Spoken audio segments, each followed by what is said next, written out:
السلام علیکم جی، میرا نام ڈاکٹر بلال ہے. میں سرجن ہوں، یو کے میں پریکٹس کرتا ہوں. اور یو کے علاوہ یہاں پہ لاہور میں نیشنل ہاسپٹل میں پروفیسر محمود ایاز صاحب اور سرجیکل ایسوسیٹس کی ٹیم کے ساتھ میں پریکٹس کر رہا ہوں. یہ آج ہم آپ کو دکھانے لگے کہ روبوٹس جو ہیں وہ کیسے سرجری کرتے ہیں انسانوں کی. ٹھیک ہے، یہ نیشنل ہاسپٹل پہلا ادارہ ہے پاکستان میں، خصوصاً پنجاب میں، جہاں پہ روبوٹس کے ذریعے مریضوں کی سرجری کی جا رہی ہے. یہ ہمارے پاس ایک پیشنٹ ہے آج جس کو ہم آپریٹ کرنے لگے ہیں، اور ہم اس کی روبوٹک کولیسیسٹیکٹمی کرنے لگے ہیں. اس کا مطلب ہے کہ ہم روبوٹ کے ذریعے، بلکہ روبوٹ ہی اس کا پتا نکالے گا. ٹھیک ہے، اور وہ ہم آپ کو دکھائیں گے پورا کہ کس طرح کیا اس کے بینیفٹس ہیں، کیسے کیا جاتا ہے یہ سرجری کیسے ہوتی ہے، اور روبوٹ کیسے انسانوں پہ آپریٹ کرتے ہیں. اور پاکستان میں اب یہ ٹرینڈ روبوٹک سرجری کا شروع ہوا ہے، اور انشاءاللہ یہ آگے سے آگے بڑھے گا. اور اب پاکستان میں سرجنز جو ہیں وہ روبوٹ کی مدد سے سرجری کیا کریں گے. یہ آپ دیکھ رہے ہیں ہمارے ساتھ پیشنٹ کو ہم لوگ سرجری سٹارٹ کر رہے ہیں پیشنٹ کی. یہ پیچھے ہمارا روبوٹ پڑا ہوا ہے جو کہ ابھی ہم آپ کو اس ویڈیو میں دکھائیں گے کہ روبوٹ کے ذریعے ہم کیسے جو ہے مریض کا پتا نکالیں گے. ہم دکھائیں گے کہ انسانی جسم جو ہے، انسانی پیٹ، وہ اندر سے کس طرح نظر آتا ہے روبوٹ کے تھرو جب ہم اس کو دیکھتے ہیں. یہ سامنے پیچھے اسکرین ہے میرے. ٹھیک ہے، آپ یہ دیکھ سکتے ہیں کہ یہ مریض کے پیٹ کا اندرونی حصہ ہے جس کے اندر یہ روبوٹ سرجری کرے گا. ٹھیک ہے، یہ اب ہم آپ کو دکھائیں گے کہ روبوٹ کس طرح سے اس مریض کی سرجری کر رہا ہے. تو یہ دیکھیں، یہ روبوٹ کے آرمز ہیں جو کہ اس وقت اس پلاسٹک کے ریپ میں، جو کہ اسٹرلائزڈ ریپ ہے، یہ روبوٹ کے آرم ہیں جو کہ اس مریض کے اوپر سرجری کر رہے ہیں. ٹھیک ہے، اور ہمارے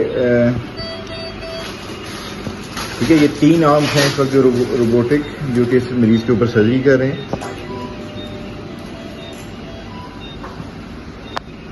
ٹھیک ہے، اور ایک ہمارے ڈاکٹر صاحب جو ہیں، ہمارے سرجن، یہ روبوٹ کو اسسٹ کر رہے ہیں بیسیکلی.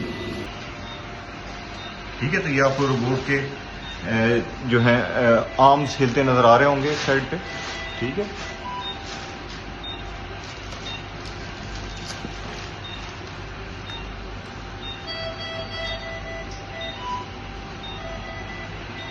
روبوٹ جو ہے اس مریض کی سرجری کر رہا ہے. بیسیکلی مریض کے پتے کا آپریشن کیا جا رہا ہے. ٹھیک ہے، اور یہ ہمارا روبوٹ ہے جو کہ مریض کے پتے کا آپریشن کر رہا ہے. آپ دیکھ سکتے ہیں. یہ اب ہم آپ کو دکھائیں گے کہ پروفیسر محمود ایاز صاحب جو کہ روبوٹک سرجری کے پائنیئرز میں سے ہیں پاکستان میں، بلکہ میں بتاتا چلوں کہ انٹرنیشنلی دنیا میں جو پہلی روبوٹک سرجری پہ امریکہ میں کتاب لکھی گئی، وہ بھی سر کے ایک شاگرد تھے، جو کہ کتاب جو ہے وہ پروفیسر محمود ایاز صاحب کے نام پہ ڈیڈیکیٹڈ ہے.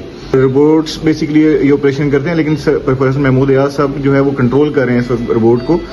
اور ہم سر سے پوچھیں گے کہ سر یہ آپ روبوٹک سرجری کر رہے ہیں اس وقت، سر کیا بینیفٹ ہے روبوٹک سرجری کا؟ آپ اس سے پہلے لیپروسکوپک سرجری کے بھی پاکستان میں بانی ہیں، اور آپ کو کیا سر فرق نظر آتا ہے روبوٹک سرجری مریض کے لیے کس طرح بہتر ہے کمپیریٹیولی اوپن اور لیپروسکوپک سرجری کے؟ پہلی چیز تو آپ یہ دیکھیں کہ if you can actually show the screen, اگر آپ دکھا سکیں تو یو کین سی کہ کتنی زیادہ میگنیفیکیشن میں آپ کو ایک چیز نظر آ رہی ہے. You can actually see each and every blood vessel, you can see each and every nerve, each and every structure which you can actually imagine کہ یہاں پہ ہو سکتا ہے. This is a very delicate area known as Kellett's triangle, and we are trying to do the dissection to the Kellett's triangle. But you can see that the ease with which it is being done, you can very well imagine کہ بہت ہی آرام سے آپ اپنا کام کر رہے ہوتے ہیں. آپ دیکھیں کہ انسٹرومنٹس اندر جو ہے یہ ایسے انسٹرومنٹس ہیں جو اندر جا کے بالکل انسانی رسٹ کی طرح اندر جا کے مڑ جاتے ہیں، اور بالکل ایسی کام کرتے ہیں جس طرح انسان کی جو ہے نا رسٹ یا کلائی اندر کام کر رہی ہوتی ہے.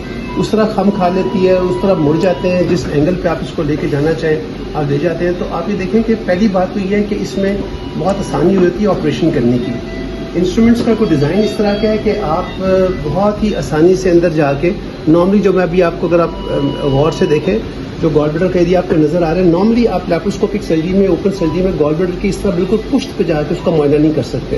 اور ہمیں یہاں پہ اس لیے جانا پڑتا ہے کیونکہ سب سے جو سیف طریقہ ہے گال بلیڈر کی سرجری کرنے کا، اس کی جو پہلی اسٹیپس میں سے ایک ہے کہ آپ کو اس کی بیک سائڈ پہ جا کے تو ساری ڈسیکشن کرنی پڑتی ہے. So you can very well see کہ ہم کتنی آسانی سے ایز کے ساتھ ہی ساری ڈسیکشنز کر رہے ہیں، and it is very easy. Number 1. Number 2 اس میں یہ ہے کہ آپ کو ڈیپتھ پرسیپشن بہت اچھی ہوتی ہے.